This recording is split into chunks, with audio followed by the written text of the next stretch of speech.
All right. So let's go ahead and get started without further ado. Greetings, everybody. My name is Courtney Penn. I'm the State Director of Bigger Better Business for the state of Oklahoma. This introduction to real estate seminar is brought to you live by the Delta Beta Sigma chapter of Phi Beta Sigma fraternity based out of Oklahoma City. And I would like to go ahead and introduce our host. I'm going to give you a little bit of information about him.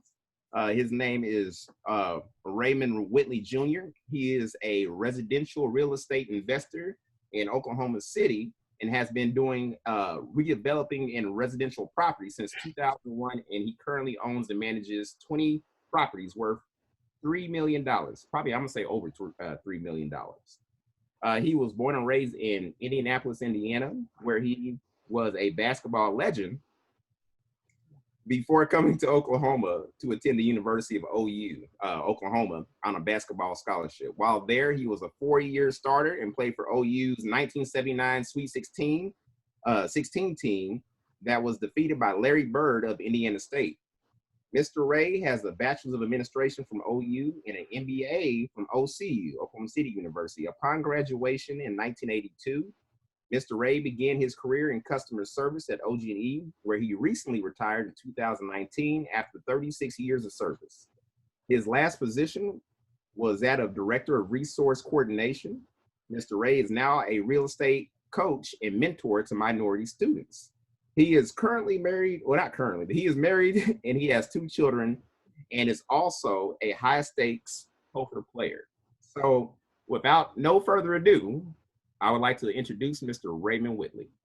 Thank you so much for that introduction, Mr. Penn. I'm excited to be here today to talk about my favorite subject, and that is real estate. And so what I do, I am a mentor, I am a coach, I'm a part-time comic. I like to do a lot of different things, but most of all, I like to build young people up and share with them the knowledge that I've gotten over this year. So I've got a presentation here today I want to run through and give you guys some ideas about some of the things that I'm doing.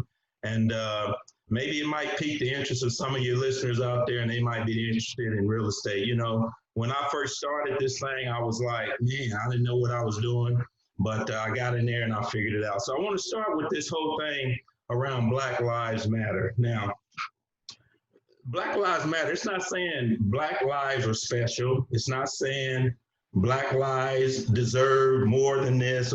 It just says Black Lives Matter. I mean, what's wrong with that, right? And that's pretty much all I'm going to say about it. We matter. And if they don't understand that, then goody two-shoot to them. I'll see them on the next go round. But, you know, it's a tough time out there right now. And we got to stay strong together. We got to continue to make ends and make means so that we can help the community to be what it needs to be. So I got a little agenda here today. You've already seen or heard my background, my story. I want to talk a little bit about what real wealth is, because I think there's some misconceptions around that. I got some real interesting insights around the stock market versus real estate. I want to talk to you about the benefits of investing in real estate, and then talk a little bit about the real estate mindset. And then I want to tell you about a group that I have right now, which is Minority Real Estate Millionaires, and kind of what that course curriculum is all about. So you just heard my story. I mean, I'm a first generation in my neighborhood and in my family to go to college, first generation to graduate from college. So I'm kind of setting the standard for everybody in my family. Now, after me, a lot more have gone to college.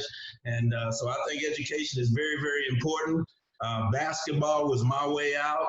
Had it not been for basketball, I never would have made it to the University of Oklahoma. But I am so happy and excited that I had the opportunity to go and to participate. And I learned a lot about teamwork. I learned a lot about how to be committed. And I learned a lot about, you know, this whole thing around how do you become a better person. And so my time there at OU, I loved it. There's nothing more that I'd rather do than to be in that college environment. I love education. I love teaching. I love see young minds develop. So Again, I'm not going to go too much on the story. Here's a little throwback picture for you. Back in the day, Mr. Ray was balling a little bit. I had a little fro going on. You know how we do it back then. Another little old suit, rocking it on Texas there a little bit. Back then we were the Big Eight. Now it's the Big 12. But back then we were the Big Eight and we was balling, baby. I'm going to tell you, we was balling big time. But I need to get into what I'm here to talk about. And so throughout my presentation today, you're going to see these Rayisms. And these Rayisms are these are things that I have read, that I've heard, that have come across my life, and I've incorporated them into my mind, into my soul. And so some people say, well, you sold them, Ray. Yeah, I use them to my benefit, right? So here's the first Rayism I want to throw out, and I'm going to throw out more during the presentation. But really, life is really 10% of what happens to you, but it's really 90% of how you react to it, right? Everything happens to everybody, but it's how you react to what's happening to you is what's important. So when I talk about the American dream, you're taught early on, you want to go to school and you want to get a good education. Well, in getting that good education, you might run up a little debt from getting that good education. So I see people running up $100,000, $300,000 of debt. I got lucky, full ride, full scholarship, didn't have any of that debt to carry on, but most people are carrying a lot of debt. And then after school, hopefully you get a good job, you work for a good company, you get good benefits, and you get promoted, right? And with that company, they'll offer you a 401k, you get to put up to 6%, they'll match it for you. That's a great deal, right? You go, you buy your house. Now you're set in stone, right? Because now they say you got to work 40 hours a week, 40 years, and at the end of that, you're only going to get to live on 40% of what you make. Now, that to me, that 40-40 plan wasn't working for me, but it took me a while to figure out that's not where I want to be. And so the American dream says that, okay, once you have your nest egg at the end of your lifetime, you get to withdraw 4% of that every year and you get to live on that. Well, think about that. Let's say you saved $1 million over 20 years. You're only going to be able to withdraw 40% of that. That's $40,000, right? And after taxes, that's probably more like 30,000. After a lot of other stuff, it's more like 20. So you're pretty much in poverty by the time you're living off that 4% because you can't withdraw it all because you run out of money, right? So that's why I say it's a nightmare because you're going to need something else in order for you to survive and live the type of lifestyle that you want to live. It's not really the American dream.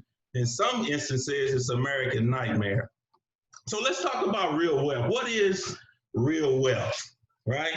So, I hear people talk about financial freedom, financially independent. People have high net worth. I got the cash money, baby. I got money in the bank. I'm independently wealthy, I'm prosperous, or maybe you just balling and flossing out there, right? But what is real wealth? I want to talk about that. What is real wealth? So when you talk about financial independence means you have the ability to live off the income that you're generating from your investment. That's what financial independence is. You no longer have to work for the man, and you become the man or woman, right? So you have this freedom to enjoy, to do whatever you want to do. That's financial independence, and I think that's what people are really after. But let's talk about income. When we talk about income, there's a lot of different types of income. So let's break it down. So most of us are very familiar with earned income, right? If you work your job, you receive a W-2, you get that money, you're working for the man, that's earned income, right? Another type of income is profit income. That's income that you get from buying and selling products and services. Maybe you have a restaurant and whatever your business is, you're making profit after you pay your expenses. And then there's interest income. These are income that you get from certificates of deposits, or maybe you own bonds. There's dividend income that you get from dividend paying stocks on the stock market. There's also passive income. This is income that you receive from money that you have invested, right? And then there's capital gains income. In the stock market, when your stock, if you buy it for $1, if it turns around and goes up to $2, if you sell it, that $1 is a capital gain. So that's income. And then there's royalty income. That means you can make money from your ideas, right? And a lot of people are doing that online today. Information consulting, that's all income, right? So those are all the different types of income. All right, I got to stop here and drop another rayism on you. Now, a lot of people say that money is the root of all evil, right? They often misquote that. It's really the love of money is the root of all evil. Money is okay. Money is good. Money can allow you to do certain things. But if you love it above all things, then from a Bible perspective, it said that's not a good thing. So now let's talk about, we just talked about the income. So now that you have income, what are you doing with that income? Well, I like to tell you that there are 4 types of money here. There's dead money. And when I say dead money, that's money that you got in your checking account, your savings account, or maybe if you're old Mom's Mabley, you got it sitting under the pillow. It's just sitting in an account. It's not making you any money. That's why I call it dead money. Then there's safe money. This is money that you might have in a certificate of deposit or a money market or something like that. You're earning maybe 1% on that money. It's safe, right? You're not going to lose this. It's backed by the federal government. You're good. And then there's healthy money. This is money that you invest in stock market, in bonds, in securities, etc. And then, if you do it right, you can earn 6 to 12% on that money. That's healthy money. But then wealthy money, that's the money that's generating 15 to 50 or more percent return on your investments. When you have assets that's making you money while you sleep, that's wealthy money, my brothers and sisters. Let me drop a little rayism here on you. Wages will make you a living and you'll do fine with that. But profits, baby, will make you a fortune. And that's where you want to get to. You want to get to where you're making profits. So let's talk about this whole progression of wealth. There's 4 levels of wealth. First of all, there's wealth education. That is, you finally decide that you want to become literate around what wealth really is. And that's some of what I'm doing today. I'm educating you on the real value of wealth. The next phase is, let me see if I can make sure all these participants are muted. Just one quick second here. Hey, Jake, thank you.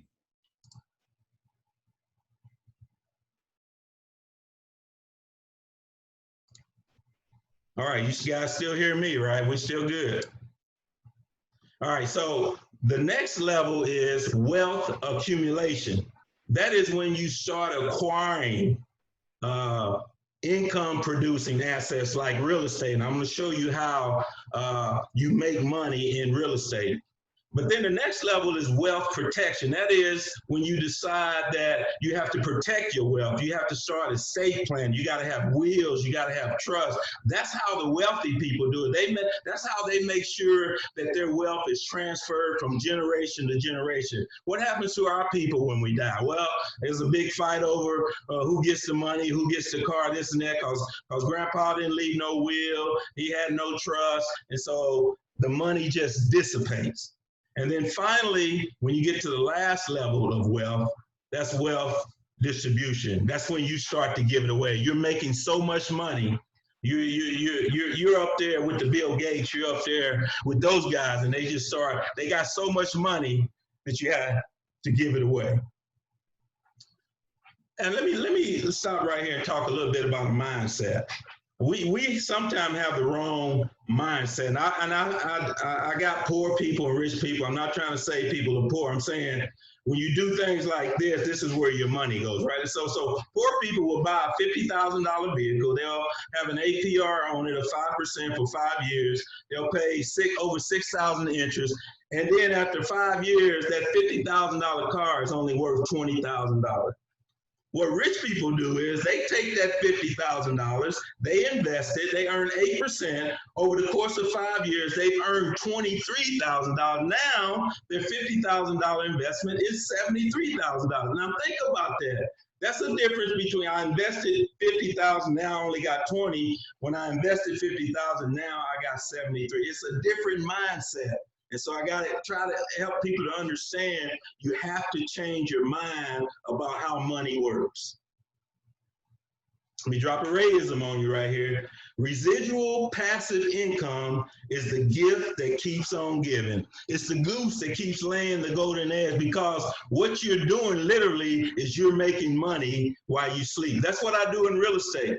My tenants are paying me every month, and I'm sitting in the bed chilling. Now I do a little bit of work. Now I have to go out and find properties and do things like that.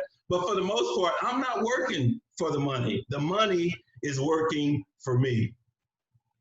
So now I'm going to talk about my favorite subject, why I don't invest in stocks anymore. I don't invest in stocks anymore. Number one is because they charge me 1% to make sure that I don't do something stupid. They don't think I'm smart enough to manage my own money. Mr. Whitley, give us your money. You got $1 million. We're going to charge you 1% a year, whether we make you money or not. And we're going to make sure we got you diversified, and we're going to put you in the right thing so that you know what you're doing. Well, that doesn't make sense to me. You're going to charge me 1%, but you're not going to guarantee me I'm going to get a return. In fact, I could lose all my money. That's not a good deal for me. And then on top of that, they add in all these fees, setup fees, load fees, front and back end. I mean, they fee you to death before you know it. All the money you making is getting hit up in fees. And then there's no really tax incentives. Every time you make money in the stock market, guess what you get? You get capital gains tax. That's what you get. And the other thing is the market is too volatile for me. In fact, I can lose my whole entire investment due to market force. And guess what? A lot of people have lost all their money due to this coronavirus, due to no fault of their own. They didn't do anything. It's just the market caused them to lose their money. And then there's this whole idea around this delayed gratification. I got to let that money sit there for 30 years before I can do anything. In fact, if I withdraw it early, they're going to charge me a penalty on my own money to withdraw it. Doesn't make sense to me. And then I got the 4%, we talked about that, and then the 40-40 plan. I just don't like stocks. Now here, let me tell you now, let me compare stock market to real estate for you real quick. Let's say we had $100,000. Now in the stock market, I take that $100,000 and I go buy $100,000 worth of stock. And if I'm lucky, I'm gonna gain 10% on that stock, maybe in the form of dividend, maybe in the form of appreciation. Anyway, so I got 100,000 cash I'm invested. I earned 10% return on my investment, but I can't control the market, and I got to pay taxes on capital gains. Now, on the other side, if I purchase $100,000 real estate property, now let's say I gain the same 10%. Say I rent it out for $1,000, so I get $1,000 a month.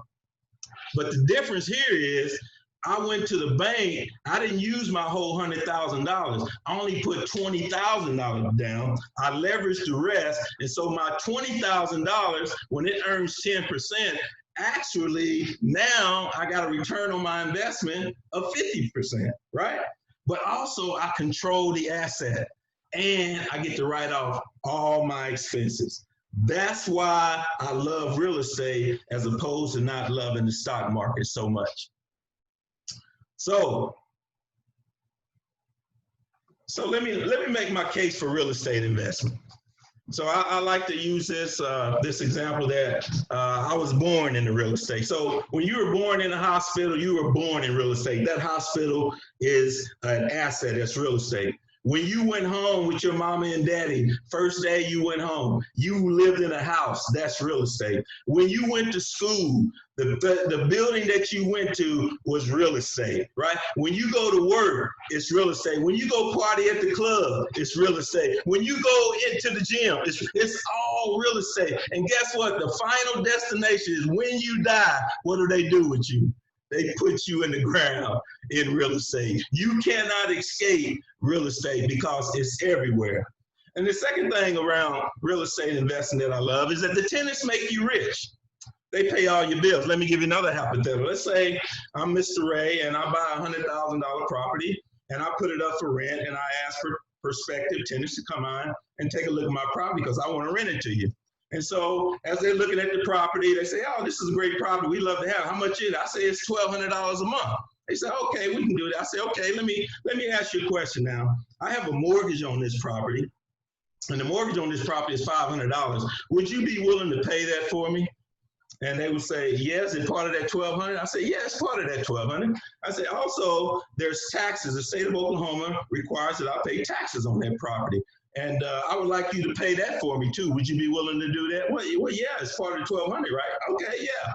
And then what about insurance? I mean, if this house burns down, if you do something stupid, you burn my property down, I need for that, my money to come back to me. Would you be willing to pay that for me? Yes, Mr. Ray, we'll pay that. That's part of the $1,200, right? Yeah. Oh, by the way, I also, when stuff break around here, because you will break some stuff, I need to have a little fee in there for maintenance when stuff breaks. And so I got to come over and pay for it, but I want to build a kitty in it so I can come take care of that boy. Would you do that? Yeah. And then one other thing is, when you move out of this property, it might sit vacant for a month or two. I want you to pay me a vacancy rate as part of that rent. Would you do that for me? Well, yeah, Mr. Ray, can we do that? Okay, I got one last thing, and this is it. I promise. I won't ask you to do anything else. I would like to make an extra $300 a month to put in my pocket. Would you be willing to do that? Yes, Mr. Ray, we want your property. We'll give you 12. And that's what I do every day. They pay everything for me. I pay nothing. So look at this. Let me tell you this. So this is not a get rich quick scheme, right? You're not going to earn $100,000 a week in 30 days. You're not going to be able to quit your job next week. You're not going to buy a house with no down payment. All that stuff is city slickers out there selling you a bill of goods that don't work. But what you will learn from me, you will learn how to become a real estate millionaire. You will learn how to invest in real estate and still keep your day job.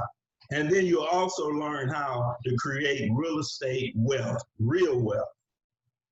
Here's another Rayism. I got to drop it on you. You make money when you buy the property, not when you sell it. Most people think, well, I make my money when, no, if you got to buy it right. Once you buy it right, then when you sell it, that's when the profit. But me, I never sell property. If I get a property under contract, you're never going to see me sell a property, because why would I sell the goose that keeps laying golden eggs? I'm just not going to do that. So what are the benefits of long-term real estate investing?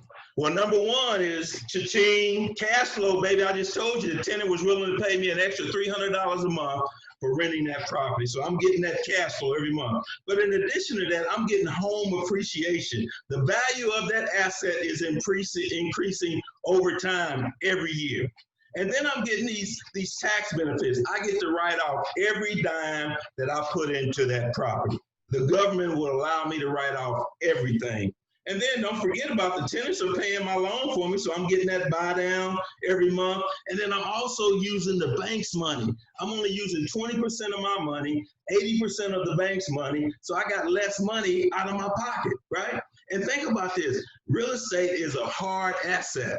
You can sell it anytime, baby. It's there, and now you may not be able to get what you want, but think about it. If you bought a stock, if the stock market go down, you just lose everything. Whereas real estate, you're never, ever going to lose everything. And it's people are always going to need a place to stay. Think about this. There's three things you got to have. You got to have a place to live, you got to have food, and you got to feel safe.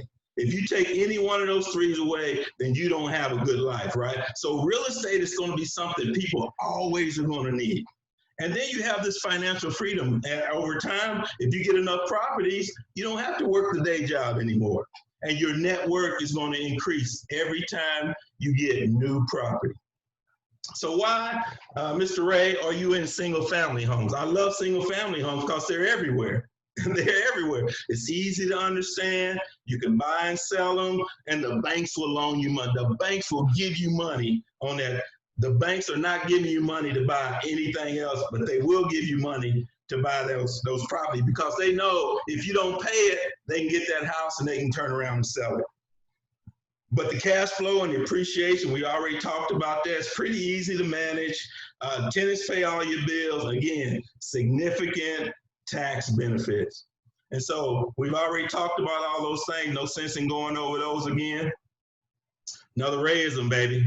Money is not the most important thing in life, but it's right up there with oxygen, baby. You gotta have it. You gotta have it to live, right? Gotta have it. And you know, this was the first property that I bought back in 2001. I call it Pandora's box because when I bought the property, I wasn't even able to look inside of it, right? The windows was boarded up, everything was boarded up. When I got in there, it didn't even have a floor. But a year later, this property on the right, I fixed it up, put about $10,000 into it, started renting it for $600 a month, got all my money back in about 2 years. One man's trash, baby, is another man's treasure. These old rundown houses that you see around here, they're a gold mine if you can get them and buy them right. Rayism. When a person with money meets a person with experience, that person with the money will leave with an experience, and that person with the experience is going to leave with the money. You got to know what you're doing in this game, or else people will take you for everything that you got. So here's some of my rules for when I buy a rental. Here's what I look for. I look for a minimum of $300 cash flow after all my expenses. That's after taxes, insurance, maintenance, principal and interest, the whole 9 yards. I want an extra $300 in my pocket. I always buy at least 20% below market, never market value. Can't make money at market value. I always get a 20, 30-year loan because I'm trying to maximize my cash flows. And then I always use the proceeds to accelerate paying off that debt so I can be debt-free as quickly as possible. And then I'll also take that extra cash flow and I'll reinvest it and buy more properties.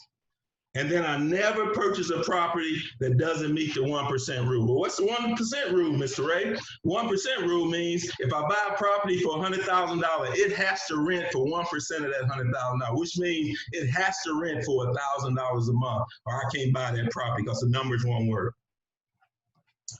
Here's my strategy. This we call it the bird strategy. And I use this and I teach this, and this is how you build real wealth. So the bird strategy goes like this. The B stands for you buy a single family home at a discount of at least 20% of the after repair value. That is the market value after you fix it up. You buy it for at least 20% of that. And then you rehab the property up to 75% of the value. That way, when you get ready to refinance it, the bank will refinance it for you, no problem. And then you rent that bad boy out, like I told you, at a minimum cash flow of $200 or $300 a month, right? After expenses.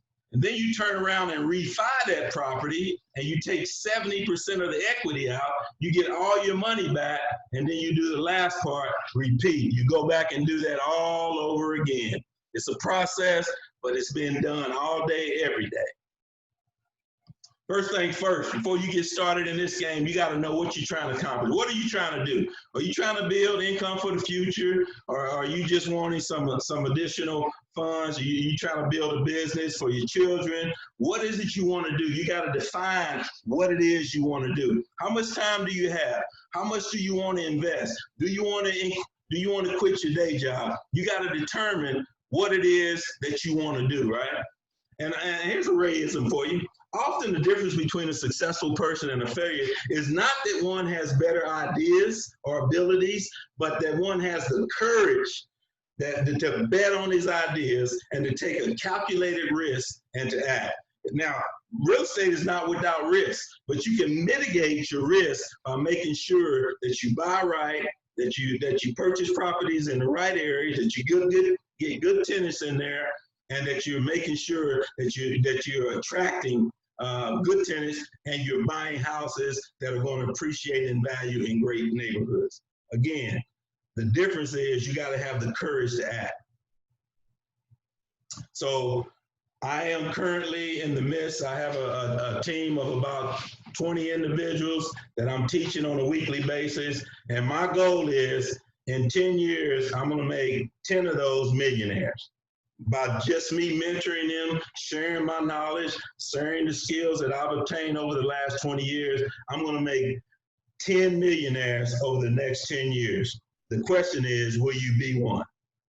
And so what is a millionaire, Mr. Ray? Well, some people say, well, if I make $1 million and I spend $1 million, am I a millionaire? No, you broke, brother, because you ain't got no money at the end of the day. But what if I make $1 million and I save a half? Well, you are half a millionaire, right? The key is to make $1 million and still have $1 million in assets when it's all said and done. That's the definition of a millionaire. And so my minority real estate investors, I have a core curriculum that I teach. I teach real estate investing. Why would you even invest in real estate? We set goals.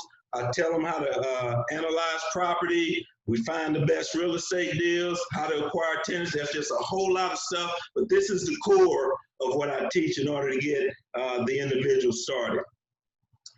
One more Rayism. Never accept financial advice from anyone who's not already financially successful because they lack one necessary qualification. They don't have proven results. Only listen to people that can show you that they have proven results. Final thoughts, and then I'm gonna be done here. Never stop dreaming. Have a vision, execute on that vision. And I always tell people, attitude determines altitude. As a man thinketh, the Bible says, so he is. And it really is not how much money you make, right? It's how much you get to keep. If you're a millionaire, you make $1 million, you still got $1 million in assets. And a lot of people, they don't know that. They don't know what they don't know, right? Until you know, then you can't grow. So you got to understand, you got to be educated. Remember, I talked about the progression. You got to be educated first. And then I always like to end it with, oh, no man, nothing but the love. To me, that tells me I need to be debt free. And so I teach debt freedom. The only debt that I have is debt on my properties. I don't have any other debt because that's good debt, because that's debt that's making me money. The debt that you're paying on your house, on your car, all that, that's not making you money. The debt that you have on real estate makes you money. And this is my guy right here. He's just waiting for the market to crash, baby. He about to make some deals, right?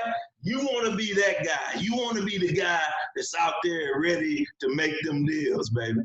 And so I offer all kinds of services. I mean, some soup to nuts. I'm here to help my minority people to understand that there's another way other than just going to school, working for the man. You can be the man, right? Or you can be the woman.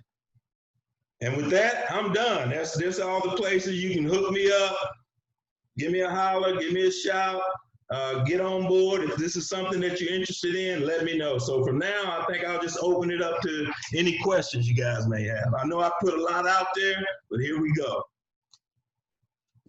So just one, and you might have already answered it, and so I'm just going to come back to it if that's the case. So what has changed about real estate during this time with the COVID crisis going on, with the pandemic going on?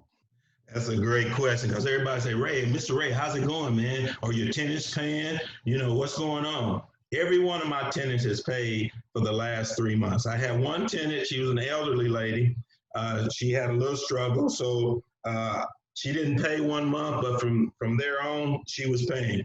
So the thing that's changed, what I found out, people haven't stopped buying houses. They haven't stopped renting houses. I mean, I've rented 3 houses in the last 2 or 3 months. And so for me, the COVID has shown me that real estate, it really is one of those things that you can depend on. Look what happened in the stock market. You lost 20, 30, 40% in the stock market over the last 2 or 3 months. In real estate, I haven't lost any money. So that tells me real estate was able to be sustainable even through COVID. Okay, hold on. There's a question from the gallery. Okay. So here's the question. It's saying, are you purchasing your properties as an individual, or are you purchasing your properties as a company or a business? I'm purchasing them as an LLC. I have all my properties in my LLC. Okay, and then a follow-up question: have you ever purchased a property without the LLC? I have purchased it in my name. In fact, the first property that I bought, I just bought it in my name. The first few properties I bought in my name, but after I started accumulating properties, it was better for me tax-wise and protection-wise to put them in a real estate and get them out of my name. Okay. We have another question from the gallery. It's asking, what's the benefits of purchasing as an LLC?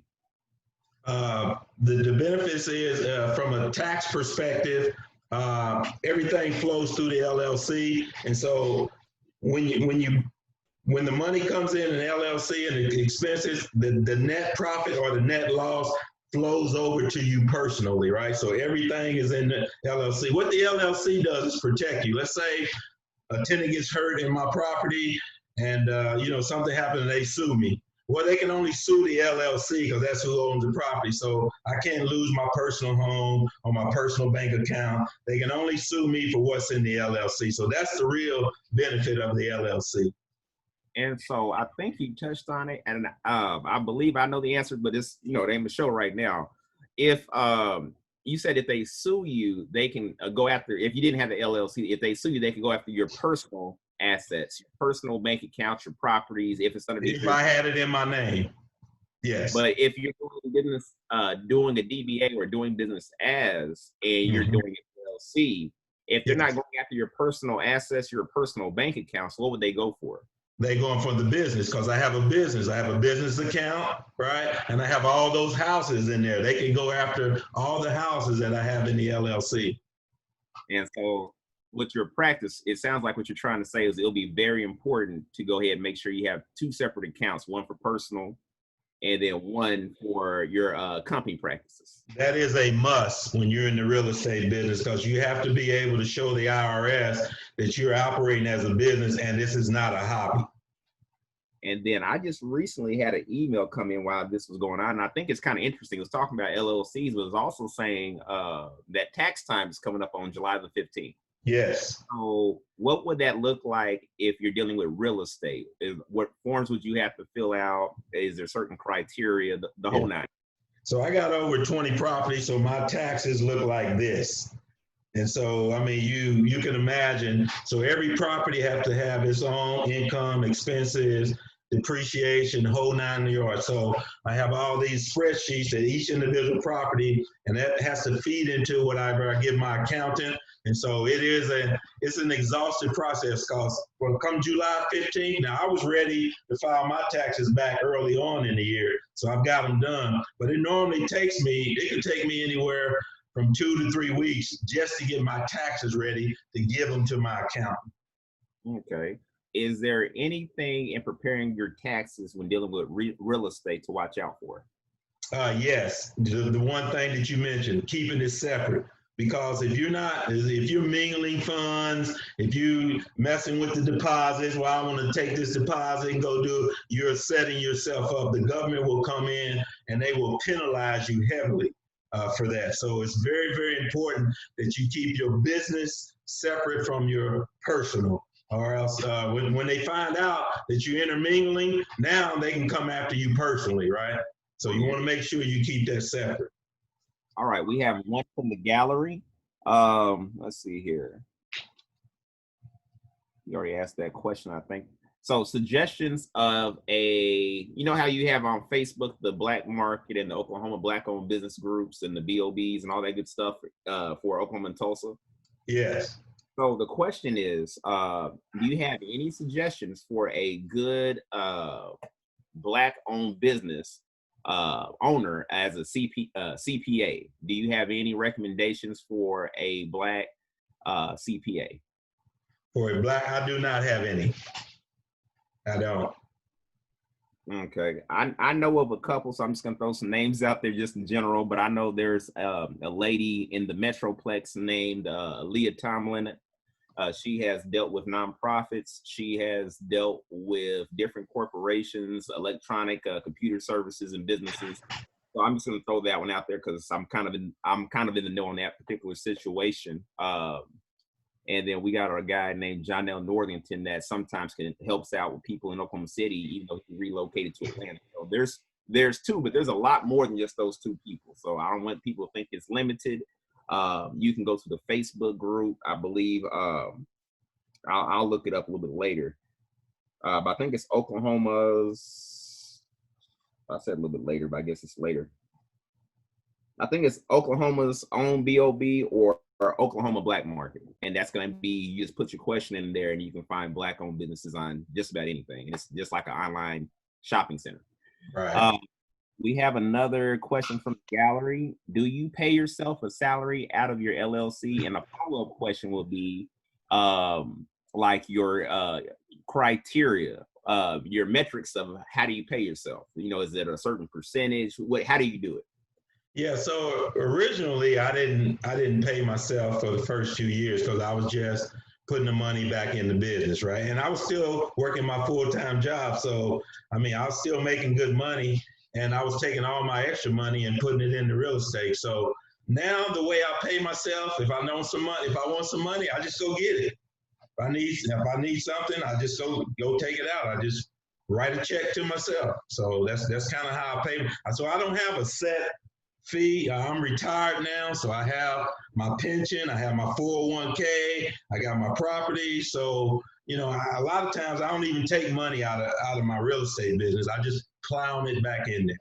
But if I was paying myself, I would just write a check to myself, and that's the way I get paid. And then actually the guy who was sending me comments from the gallery brought something to my attention about a month ago during our last one, talking about real estate. So he was talking about FHA loans and getting properties like a duplex or a triplex or a fourplex. Yes. And he's talking about breaking down how you can make a lot of money or break even depending on how many plexes you have, how many units you have in the house. Could you go ahead and kind of chime in on that or piggyback on that? Yeah, so we call that house hacking. And so what house hacking is me as an individual, let's say I'm a single guy out there and I'm going to buy me a house. Well, rather than just buying a house, I could just buy a property that I want to turn into a rental property, and the government will loan you money on that. You can put down 5%, 10%, or whatever. And what you do is you buy that property, hopefully at a good price. You fix it up while you're there, you live in it, and then after that year, you turn around and you do it again. And you take that property that you just bought and you lease it out. And you keep doing that. The other way is, like the guy just said, you buy a fourplex. You live in one, the other three pays for what you're doing there. So yes, that's called house hacking. That's a great way to get into the real estate business because the government is saying all you got to do is live in that house 1 year as owner occupied. And after that, you can do anything that you want to it. And if you buy a fourplex, again, you're getting rent from those other threes and you're not paying rent and you're still making money. So that's a great way to get into real estate business. Okay, and then I have another one. Is there any, if people are listening to this, you know, house hacking sounds amazing. It sounds like a quick way to live at a place rent free or mortgage free and bring in some income. So basically, right. So the catch or my question would be for a lot of people doing new things, you know, there's fear of the unknown. So right. Is there any limitations between getting these FHA loans and house hacking? Is there any kind of something they should be aware of so they don't do the wrong thing? So again, first of all, you got to buy right? You got to make sure you buy it right. And so what I teach my guys, what I teach my ladies and gentlemen to do is that, man, they want to make sure that you buy it right. So you buy it just like you buying it like it's going to be an investment property. So you run the numbers, you make sure that the mortgage, taxes, insurance, all that's going to be paid, and that you will still have a little bit left after that when you move out of that house, right? So if you got to run the numbers real good up front, and then they're not going to give you these loans if you don't have good credit, if your debt to income ratio is out there. So you got to be tight when you come in to get these loans, right? And so I would tell people, just make sure your credit's good, make sure you don't have a lot of debt on the books, and the government's really willing to give you money on those deals. Now, I have some guys say, hey, Ray, what I'm gonna do is I'm gonna tell the government I'm gonna live in it as owner occupied, but I'm gonna lease it out in that year I'm supposed to live there. I'll say, well, you're taking a risk because you signed a document that said that you're gonna live in that house for at least a year. And if you don't, and they come to find out, they can call that whole loan on you, right? So I tell people, just watch out, you know, trying to trick the government sometime because the trick will be on you if they catch you. Okay. And then you brought up a good thing about credit. And of course, we know if you're borrowing money, you have to have a good history of paying money back. So yes. question I have is, for most entrepreneurs, you know, a lot of people apply for loans and get denied. Right. So, are there other resources that you're aware of or that you know of where you can go ahead and get capital or raise capital to go ahead and try to get a property? Yes, and we call that, we have like what we call them hard money lenders. Right now, the interest rate's going to be a little higher, and the qualifications for getting these loans are a lot lower. They don't really look at your credit score, this and that. They're looking at you, and they're looking at the property that you're buying. Is this a property that can make money? And so they'll make you come in with the numbers and prove, you know, that this is a good deal. And they won't loan you all the money. They'll make sure you put skin in the game. Whereas when you get an FHA loan or a conventional loan, you can put down as little as 5%, 10%, you know, as high as 20%. But when you're dealing with these hard money loans, you can be in it for up to 40%. They're only going to come to the table with 60% of the money for you. So, and then the other way people get money, they borrow money from family and friends and things like that. I say, make sure you know what you're doing, because if you lose your family and friend money, you're going to have some problems, brother. And first of all, they're going to know what you know about real estate anyway, and why should I give you my money? But yeah, there's other opportunities out there, but it's going to cost you more interest, and you're going to have to put more upfront money. Okay, okay. And then I have a question. So May of this year was I think it was the May 21st of this year. Well, not May 21st, May of this year was the 99th anniversary of Black Wall Street in Tulsa and the massacre, where they had a booming town. JB Stafford was talking about, we got a question after this, so I'll make this one brief. JB Stafford was talking about collectively building people up and putting their money together to go ahead and make that area flourish. So what do you, with all these business owners, and they're talking about mobilizing these online Black-owned business groups, right? You got LLCs, you have storefronts, you have delivery-based people, you got people who ship out of state with clothes and on site, and they still deliver. How do you think that we can recreate a Black Wall Street when we talk about real estate? Okay, so I think real estate is actually a great means to a great avenue to get in, because again, I think assets are the key. Owning assets is the key to building wealth. Without assets, 90% of the millionaires in this country have significant real estate holdings. That's how money is made. So to the degree that we as Black people are able to own stuff as opposed to renting, and we're able to bring our money together collectively and have a single focus that we're gonna be profitable, number one. We're gonna run the business the right way, but we're also gonna make sure that we're helping the community. And I think at the end of the day, that's the key, are you improving the community, that Black Wall Street area that you're in? Are you helping those businesses grow? Are you bringing more funds to the table? So I think that's definitely an avenue. What I found out is that we have the crab mentality. We just pull each other down, and we can never get together and make that happen. So to the degree that we're able to partnership up, those of us that have funds, and we can do that, man, that'd be the way to go. And I'm going to say one last thing, and I'm going to move on to the next set of questions. With that, I think that, and this is just my personal opinion on it, I think there's a lot of room for people, even who do the same things. Like, I do barbecue. I know there's a lot of people in Oklahoma City who do barbecue that just don't have storefronts. We have t-shirt vendors who do different designs. We have graphic designers who do, flyers, logos. Yeah. So I think to just kind of piggyback off of what you said, we have a lot of space to eat where we're having the same product, but it's not exactly the same because everybody puts their own flair into it. So instead of trying to pull somebody down or get upset because somebody brought an idea on social media, some person got mad because they made, and I might be saying or pronouncing the tacos wrong, Baraya tacos or Baraya.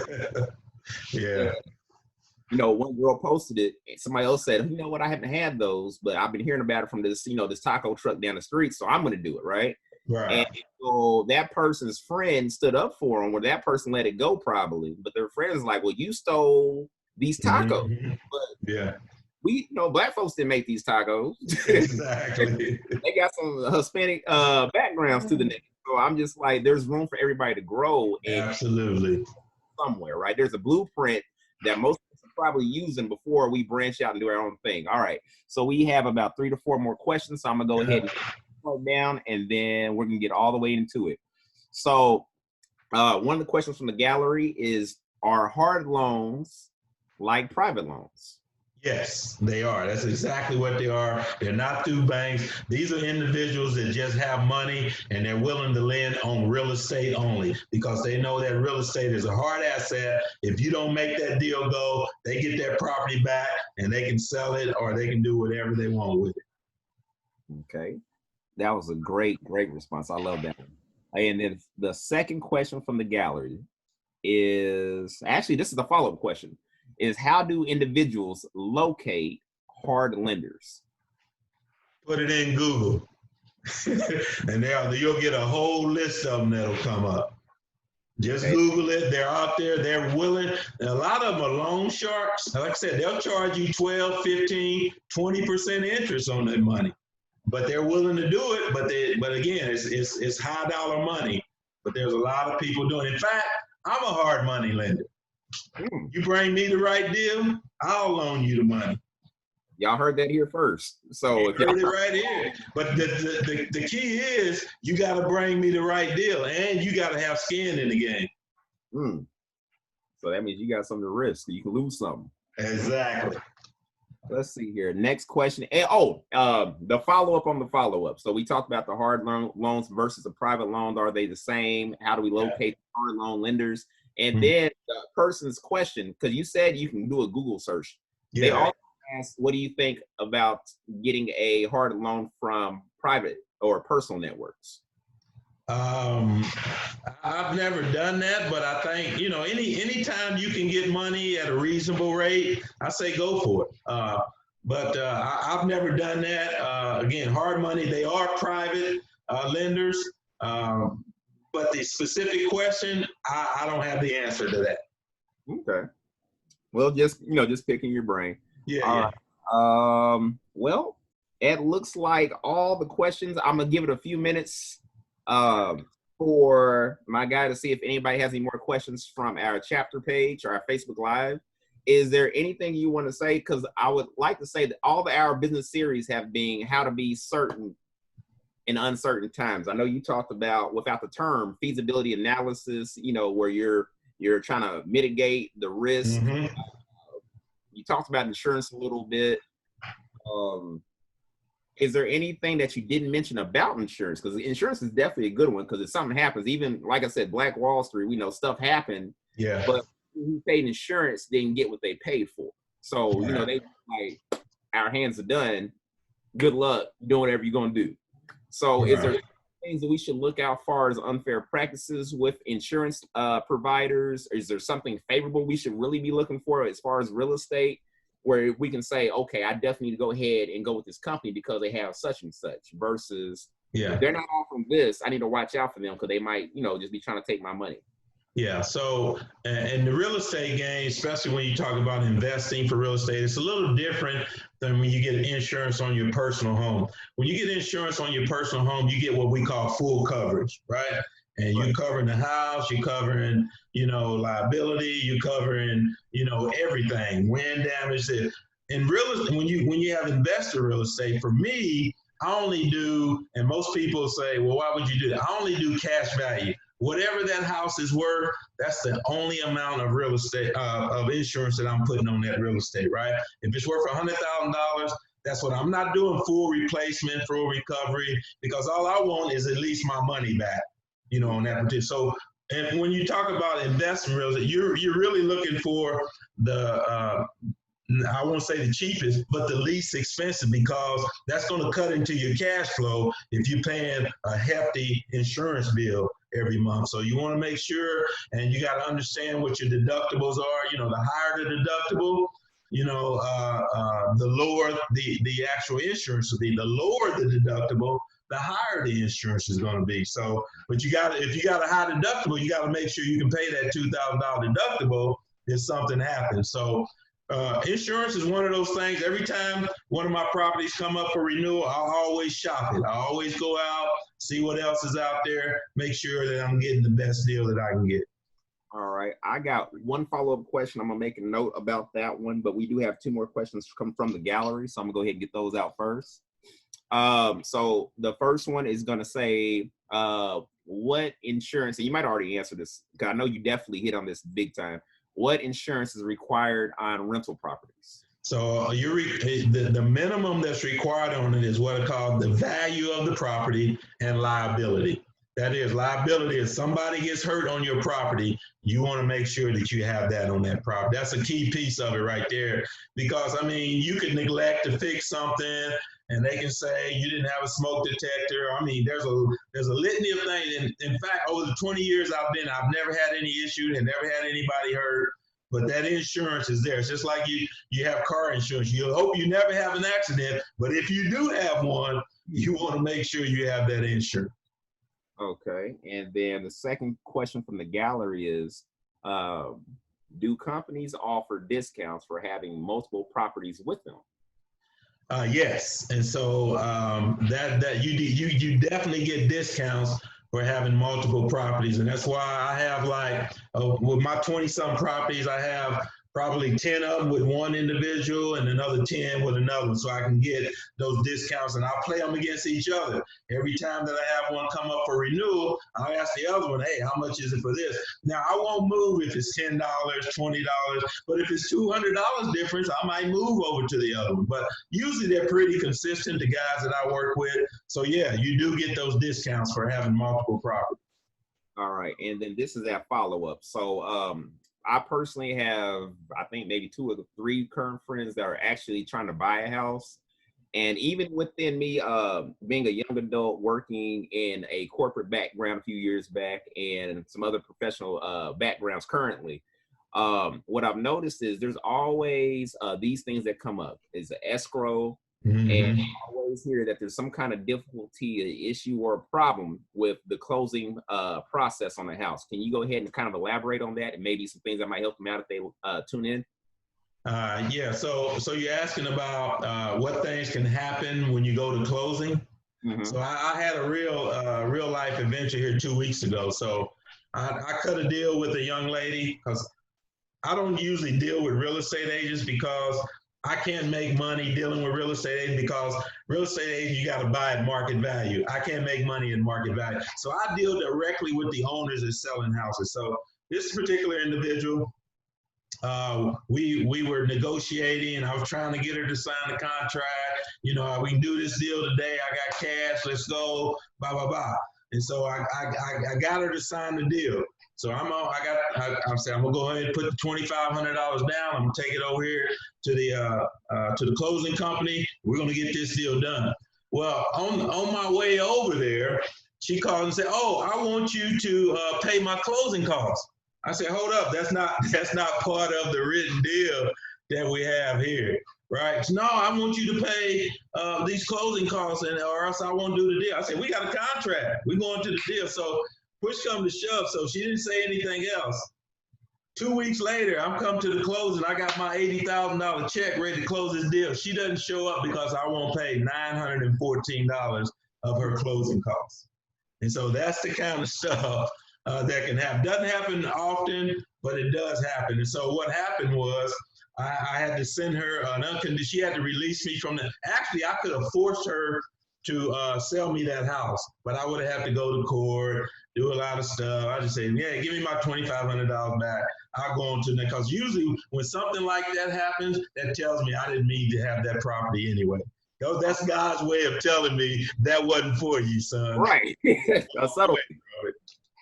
And now the guy shooting me questions also deals with credit, and he's been looking at house, and he's going to telling me about the FHA loans and things like that. So I think you caught his ear when we talked about closing. So he posted a question from the gallery, and it's, how do you select your closing company? What do you look for? What's your criteria?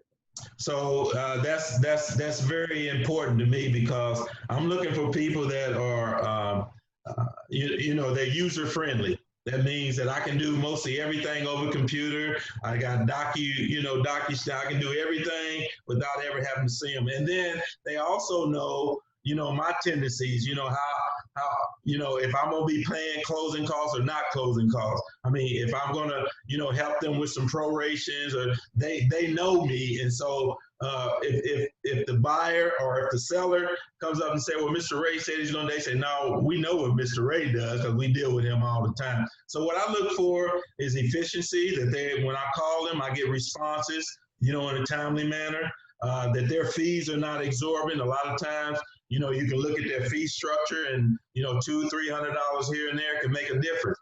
And then I also look at, you know, how easy is it for me to get a closing? You know, if I show up, I got a contract and they can't get me closed for 4 weeks, well, that's not going to do me any good.